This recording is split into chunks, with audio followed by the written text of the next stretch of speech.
Hi there. Welcome back to Reddit Confessions. Tonight's story starts with one sentence that shattered a marriage in front of 12 people. You're embarrassing yourself again, Malcolm. Just stop talking. That's what my wife, Celeste, said, loudly, with a tilted smile and a wine glass in her hand. It was her father's 70th birthday dinner. A long wooden table, soft jazz playing in the background, a fire crackling in the corner. Her family was all there. Uncles, cousins, people I barely knew but had tried to impress for years. And I had said what? Something about enjoying the drive up to Maine. Something simple. But apparently, even that was too much. Laughter followed. Not all at once. More like a wave of smirks and muffled giggles, like they'd been trained for this moment. I felt the weight of every eye on me, not because I'd said anything wrong, but because she wanted them to laugh. My throat tightened. I tried to sip water, but my hand shook so badly I nearly dropped the glass. Celeste leaned in and whispered, just loud enough for everyone nearby to hear. Maybe next time you speak, try not to sound like a middle school substitute teacher. More laughter. Someone said, "Oh my God, Celeste." But they were smiling when they said it. I didn't respond. I didn't even breathe. That's when I felt it. A warm hand sliding over mine under the table. Not Celeste's. Her sister. Clara. Clara, the one who barely talked. The one who usually sat at the far end of the table during family events. The one who never joined in on the teasing. She stood up. Slowly. Deliberately. And then, with her hand still over mine, she said, "That's enough." It wasn't loud, but the room froze. Clara turned to me. Her voice was calm, but it carried this weight I'd never heard from her before. "Malcolm, come with me." And just like that, without thinking, without checking if anyone was following us with their eyes, I got up and walked with her. Past the wine, past the candlelight, past the family that had just been laughing at me like I was some awkward waiter at their table. We stepped into the hallway, and Clara closed the door behind us. The silence was thick. She didn't let go of my hand. And then, in the softest voice I've ever heard her use, she said, "I'm sorry I didn't do this sooner." What she told me next unlocked a truth I wasn't ready for, about Celeste, about the family, and about something that had been going on behind my back for far longer than I dared to imagine. This wasn't just about one night. This was about everything I hadn't seen. Clara's fingers were still wrapped around mine when the door closed behind us, shutting out the muffled laughter and clinking glassware from the dining room. For a few seconds, neither of us said anything. The hallway was dim, lit only by a single antique sconce buzzing faintly. My heart was hammering. I felt like I was in trouble, like a kid being pulled aside by the one teacher who actually cared. I finally whispered, "Why did you do that?" Clara looked at me, really looked, not with pity, but with something else. Something like fury, but not directed at me. "Because they've been doing this to you for years," she said. "And you just let them." I swallowed hard. Her words hit like a gut punch. Because it was true. I'd let them. I'd sat through holiday dinners where Celeste mocked my job. I'd smiled through awkward family reunions when her cousins joked about me being the houseplant husband. I told myself it didn't matter, that it was just their way of bonding. But standing there, under that ugly hallway light, I realized something Clara had noticed every single time. "I'm not trying to interfere," she added, her voice softer now. But tonight crossed a line. I leaned back against the wall and let out a bitter laugh. "This isn't even the worst it's been." Clara raised an eyebrow. "You mean there's more than her publicly humiliating you while everyone sips Pinot Grigio and nods along?"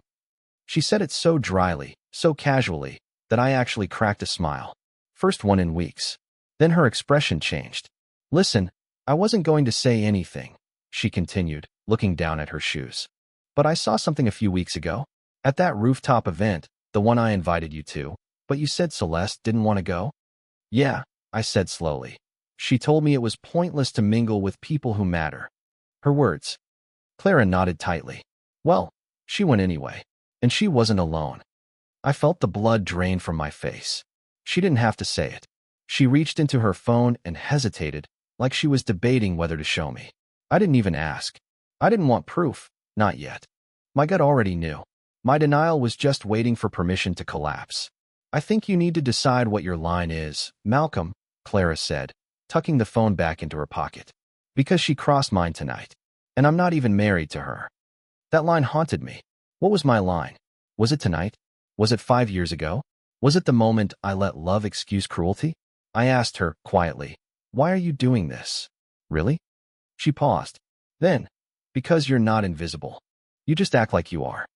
It wasn't romantic. It wasn't even gentle. But it was the most honest thing anyone had said to me in years. She turned to leave, but just before she walked away, she said one last thing over her shoulder. "Come back in when you're ready. Or don't. Either way, don't stay in a room where you're the only one not laughing." And then she was gone. I stood there alone, the warmth of her hand still lingering on my fingers, and for the first time in years, I wasn't scared of what happened next. Because I wasn't going to let her walk away for defending me. I was going to follow her lead.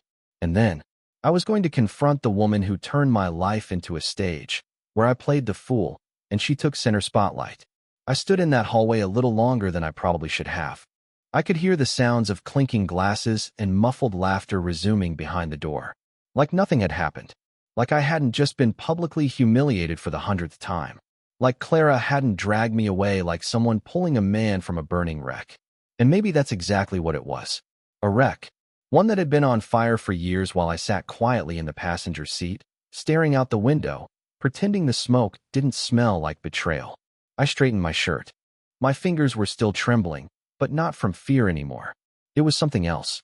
A strange mixture of adrenaline and shame and this buzzing tension that made it hard to stay still. I took a breath, then another, and then I walked back in. Not to apologize, not to laugh it off, to see her face. When I stepped back into the dining room, all conversation dropped again. I scanned the room. Half the family looked surprised to see me return so soon. Some looked disappointed, like I'd spoiled a good show by refusing to cry on cue. But Celeste, her face. She looked confused, then annoyed, like I was a child who'd wandered off mid-scolding and came back before being dismissed. She tilted her head and forced a smile. "Feeling better?" she asked, voice high and sugary. I didn't answer. Instead, I pulled out my chair, sat down slowly, and reached for my untouched glass of water.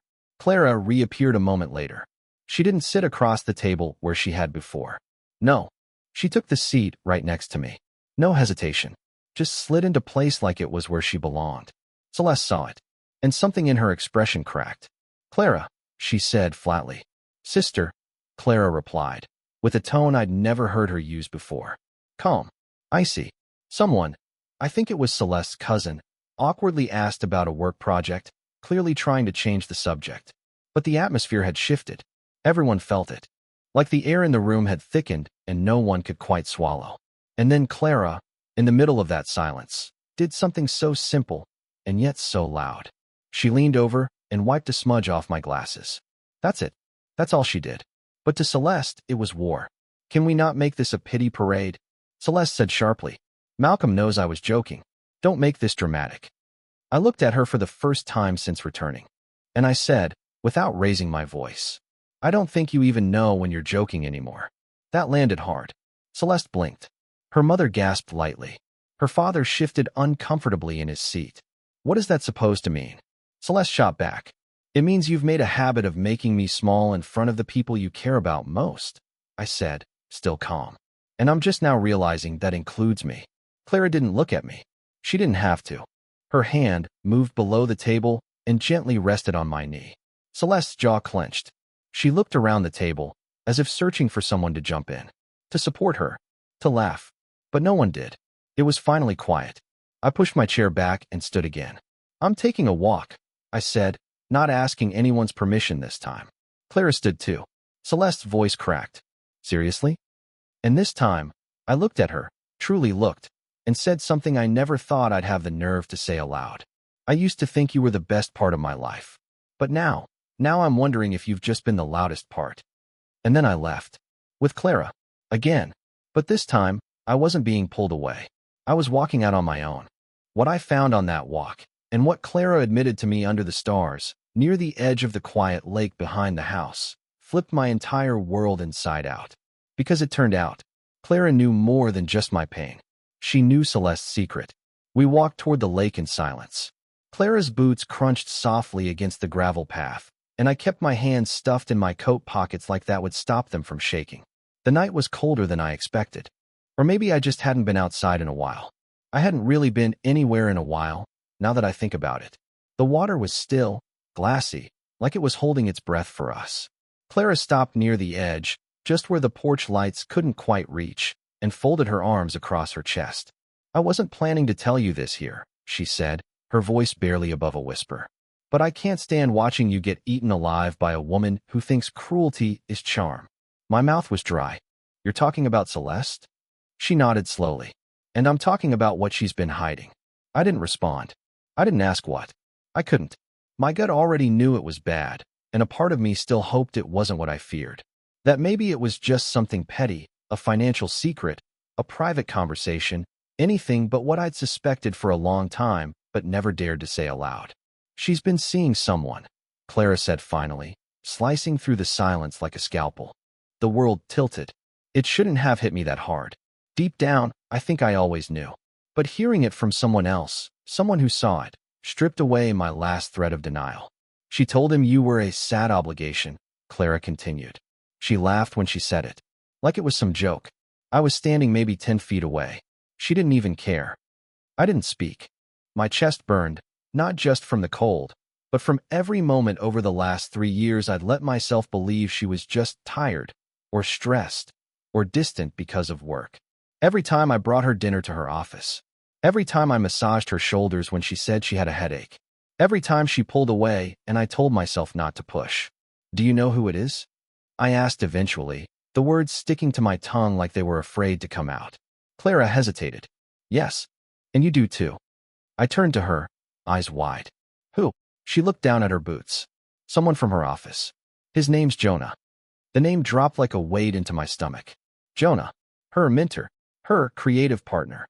The guy she said I was being insecure about when I asked why he was texting her at 11 p.m. on weekends. "Of course," I muttered. "Of course it's him." Clara looked up. "It's been going on for a while. I don't know how long exactly, but..." "She's not subtle, Malcolm. Not with people who know how to actually watch her." I sat down on a bench near the water, head in my hands, the cold wood biting through my pants. My breath fogged up in the air, and I stared at it, half hoping the next exhale would just keep floating until I disappeared with it. Then Clara sat beside me.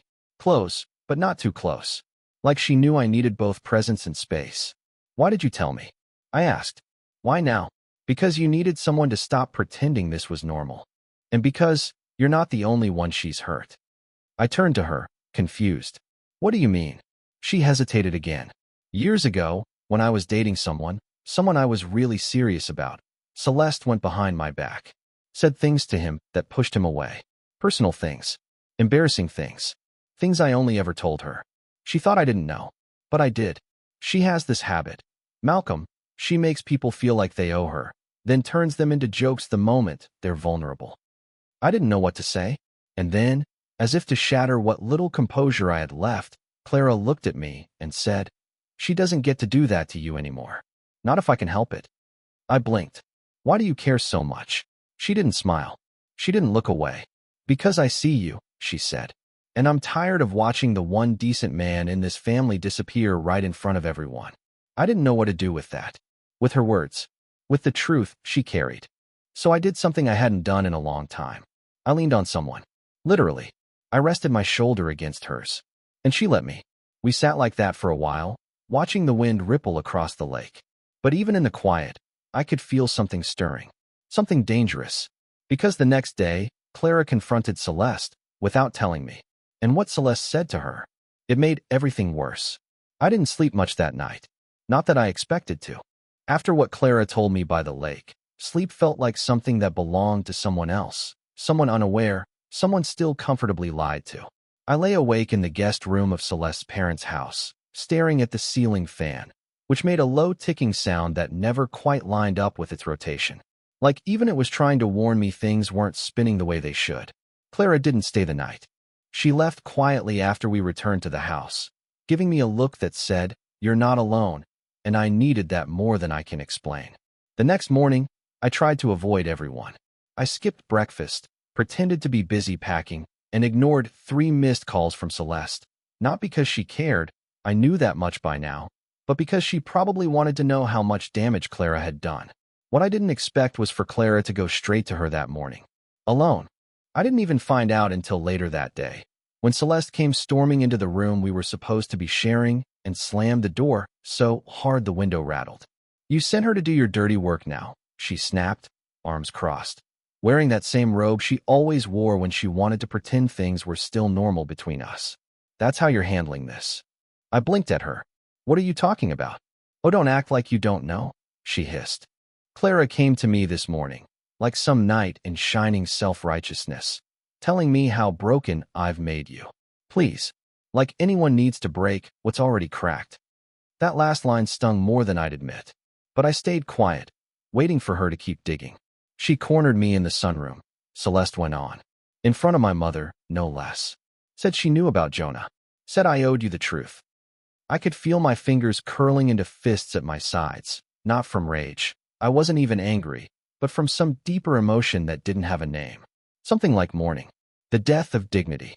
The burial of trust. "What did you say to her?" I asked quietly. Celeste laughed. I said, "Oh, come on. Do you really think Malcolm would leave me even if I was cheating? He can't even decide what to eat without checking a menu 3 times. I froze. She looked at me, as if daring me to respond. "You said that?" I asked. She shrugged. "I mean, it's true, isn't it? You're not exactly decisive. That's your whole thing. You cling." I felt something go very still inside me, like a part of me that had been holding out for a sliver of decency just finally gave up and lay down. "I think the real question," she said, tilting her head, "is whether you're going to make this into some dramatic scene or just go back to pretending you're happy like you always do." I stood up. It wasn't dramatic. I didn't flip a table or yell. I just stood. Celeste narrowed her eyes. "Where are you going?" "I'm not sure," I said, "but not back into whatever this is." She rolled her eyes. "Please, you'll be back. You don't have anywhere else to go." That's when I looked her dead in the eyes and told her something I didn't even know I believed until the words were already coming out. "I'm not leaving because I don't have somewhere to go. I'm leaving because you've made it crystal clear there's nowhere safe to stay." Her mouth opened like she wanted to fire back, but nothing came out. I walked past her and out of the room. I found Clara in the driveway, just getting out of her car. She looked surprised, then concerned. "You okay?" I nodded, then shook my head. "No, but I'm done pretending." She hesitated, then quietly said, "I'm sorry. I didn't know she'd say those things in front of your mother-in-law. I just thought if I could make her admit it." "You don't have to apologize," I said, cutting her off gently. "You were the only one who said something when it mattered." We stood there for a long beat, like 2 people caught in the quiet before a storm, except this one was finally blowing away from me, not toward me. Then, softly, Clara asked, "What now?" And I told her the truth. I'm not going back inside that house. And I'm not going back home with Celeste either. Clara looked down, almost shyly. "Well, you can follow me." And I did. What happened after I left that house, though, when the news started spreading through Celeste's perfect little family, that's when the masks really started falling. Because as it turned out, I wasn't the only one Celeste had been lying to. Clara's place wasn't big. A single-story rental on the edge of town, with creaky floors, peeling wallpaper in the hallway, and mismatched furniture that somehow felt more like home in 5 minutes than my house with Celeste had in the last 5 years. She made tea without asking. Chamomile, no sugar. Just the way I liked it, something I hadn't mentioned in years. Something Celeste never remembered. Or cared to. We didn't talk much that first evening. I was too exhausted, emotionally gutted. I sat on the couch while Clara quietly cleaned up mail and laundry that had been tossed aside, like she'd only just now realized someone else might see it. And yet, none of it felt performative. She wasn't pretending to be the solution. She was just there. And right now, I needed someone who didn't demand an explanation. The next morning, it started. I don't know who called who first, but by 9 a.m., I had 7 missed calls from Celeste's mother and a text that read, "Whatever this tantrum is, you need to end it before more people get involved." A tantrum. Years of being mocked, belittled, lied to. That was now a tantrum. Clara walked in holding 2 mugs. She saw my face, the phone screen still glowing, and sighed. "Let me guess. They're circling the wagons." I nodded slowly. Her mom thinks I'm just being dramatic. Clara didn't sit right away. She leaned against the doorway, biting the inside of her cheek. "She might not feel that way for long." "What do you mean?" She hesitated. "There's something I didn't get to tell you yesterday. That got my attention." She walked over, placed the mug in front of me, and sat down across from me this time, her eyes locked onto mine. I wasn't the only one who saw Celeste with Jonah. She was sloppy, Malcolm, and loud. I blinked. Who else saw them? Clara exhaled. Your father-in-law, Ed. I didn't know until he pulled me aside after the dinner a few weeks ago. Said he saw Celeste and Jonah coming out of a hotel near the convention center when he was picking up a catering order. I felt my pulse spike. And he didn't say anything? He asked me if you knew, Clara continued. I think he was testing me, seeing if I'd lie to protect her. I didn't give him much, just said I was worried about you. He nodded like he already knew everything, but didn't want to be the one to start the war. And now? I asked. Clara looked down at her tea. I texted him this morning. Told him what Celeste said about you, about how she sees you as a burden, how she used you like a cover. He hasn't responded. Yet. I sank into the couch, overwhelmed again. This wasn't just about me and Celeste anymore. This was about image, about legacy, about what happens when someone so good at controlling the narrative finally slips. Because Ed was respected, a stoic, stern man who rarely showed emotion, but had that quiet presence people gravitated toward. If he knew, and if he started to speak up, Celeste's perfect illusion would splinter. And that terrified her more than anything. Sure enough, by noon it happened. Clara was chopping vegetables when her phone buzzed on the counter. She glanced at it and froze. What is it? I asked. She turned the screen toward me. A group text. From Ed. To both Celeste and her mother. It read, I think it's time we stop pretending we don't know what this is. Malcolm deserves better than silence. We all do. That was it. Just 4 sentences. But it hit like a meteor. 15 minutes later, Celeste called me. I didn't pick up. Then came the voicemail, breathy, tearful, a mix of guilt and performance that made my skin crawl. She said she'd made a mistake, that I'd blown things out of proportion, and then, most telling of all, you know I don't do well when people gang up on me. Gang up? You mean, be held accountable? That's when I realized something. She wasn't scared of losing me. She was scared of losing the lie. The carefully constructed role she'd been playing for years. The successful wife, the emotionally mature one, the witty partner whose jokes people always excused because they were said with a smile and a glass of wine in hand. Now, she was unraveling, and I was finally not the one covering for her. Later that evening, I received another message. From her cousin, Heather, a woman who'd always been friendly to me but distant, like she'd been warned not to get too close. I'm sorry, Malcolm. I should have said something sooner. This isn't the first time she's done this. Those words echoed in my skull like a siren. The first time? I stared at Heather's message on my phone for a long time. I reread it so many times the words stopped making sense. This isn't the first time she's done this. 7 simple words that collapsed whatever part of me was still searching for a way to rationalize any of this. Any of her. The idea that I was just the latest in a long line of people she'd manipulated. I didn't know what was worse, the betrayal itself, or how many people had quietly accepted it as just how Celeste is. I finally texted Heather back. Can we talk? She responded within minutes. Come to my place. I'll tell you everything. Clara offered to come with me, but I asked her to stay. I didn't want Heather to hold back. I didn't want her to censor anything because another woman was in the room, especially one with our complicated dynamic. Heather lived on the other side of town in a converted duplex that smelled faintly of lavender and wet paint. She met me at the door with a tight hug, not awkward, but full of something I hadn't felt in weeks, a kind of honest sorrow. I should have told you years ago, she said before I even sat down. But Celeste always controlled the narrative. She's been doing it since we were kids. I sat on her worn-out couch, heart hammering again like it had the night of the dinner. I don't need gossip, I said quietly. I need truth, ugly or not. Heather nodded. Then she told me everything. It started in college. Celeste had dated a guy named Daniel, Heather's then roommate's older brother. It was serious, Heather said. Or at least he thought it was. But Celeste, she liked the power. She kept him around while flirting with his friend, used him for rides, for money, for status. When he finally confronted her, she claimed he was obsessive and toxic. I didn't interrupt. People believed her, she continued, because she said it with that same half-smile, like she was the one being victimized. Daniel eventually transferred schools. The last I heard, he changed his number and blocked everyone connected to her. I rubbed my temples. I could already feel the web forming. The same pattern repeating itself. It wasn't about love for Celeste. It was about leverage, perception, control. Then Heather dropped the real bomb. She did the same thing to Kara's ex. I froze. Wait, her sister Kara? Heather nodded. Celeste and Kara had a falling out 3 years ago. Celeste said it was because Kara was jealous of her success, but the truth is, Celeste made a move on her fiancé. And when he told Kara, Celeste convinced everyone he was making it up because she turned him down. Oh my God, I whispered. Heather leaned forward. She isolates. She spins stories. She does just enough to make people question themselves. And the worst part? She knows she's doing it. She always has. Why didn't you say something sooner? Heather looked away, ashamed.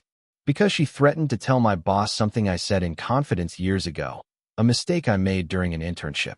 She said if I ever made her look bad in front of the family, she'd make sure I never worked in marketing again. I didn't even feel surprised. Just numb. Another weight on top of an already sinking ship. And you're not the only one, Heather added. Since that group text your father-in-law sent, people are talking. Quietly. But still. 2 of her cousins messaged me today. Both had their own Celeste stories. One said Celeste convinced her fiancé that the cousin cheated, just so she could prove she was a better judge of character. Another said Celeste sent anonymous messages to her friend's boyfriend, trying to sabotage their relationship. What does she get out of this? I asked, my voice barely audible. Heather answered without hesitation. Control. She doesn't care if people are happy. She only cares that she gets to decide how they're unhappy. I leaned back, stunned. My entire marriage flashed through my mind in fragments. Every fight, every cold shoulder, every forced laugh, every carefully crafted moment where I was made to feel just slightly inferior, all part of a larger pattern. And now, everyone was starting to see it. Celeste wasn't just cruel. She was calculated. But what happened next? I didn't expect. Later that evening, I returned to Clara's place. I told her what I'd learned, every painful detail. She listened without flinching, her arms folded but her face soft. When I finished, she said something I wasn't ready for. You need to come to Sunday lunch. I blinked. What? My parents invited Celeste. They're pretending nothing's happening. But you need to be there. Not to cause a scene. To be seen. To stand up. I don't want drama, I muttered. It's not about drama anymore, Clara said.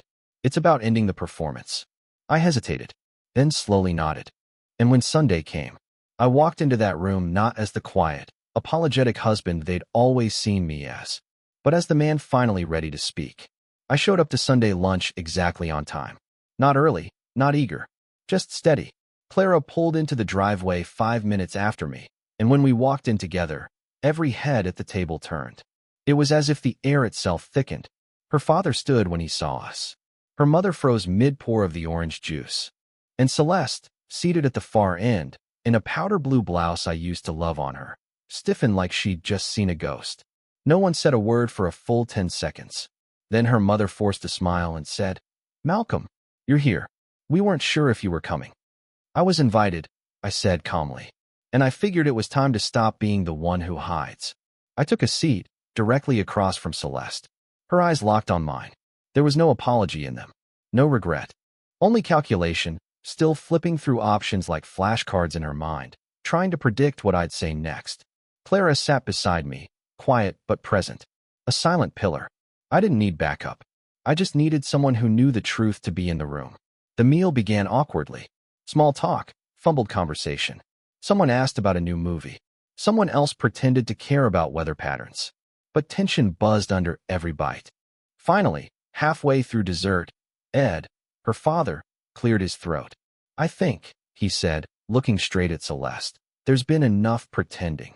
Celeste's fork paused midair. Dad, no, he said firmly. Let him speak. And just like that, the floor was mine. I stood. I hadn't planned to, but it felt right. I don't want to make this a scene, I began. I'm not here to punish anyone. I've spent years feeling like I wasn't enough, like I had to earn my seat at this table. But the truth is, I let that happen. I let the joke slide. I laughed when I was the punchline. I let myself believe that cruelty wrapped in charm was still love. I looked directly at Celeste. I'm done with that. I don't hate you. I just refuse to carry your mask for you anymore. She scoffed. So what? You're a victim now? You think you're some saint? I shook my head. No. I'm someone who finally sees what he let himself become. And I'm not asking for forgiveness or applause. I'm just letting go. The room was silent. Then Clara stood too.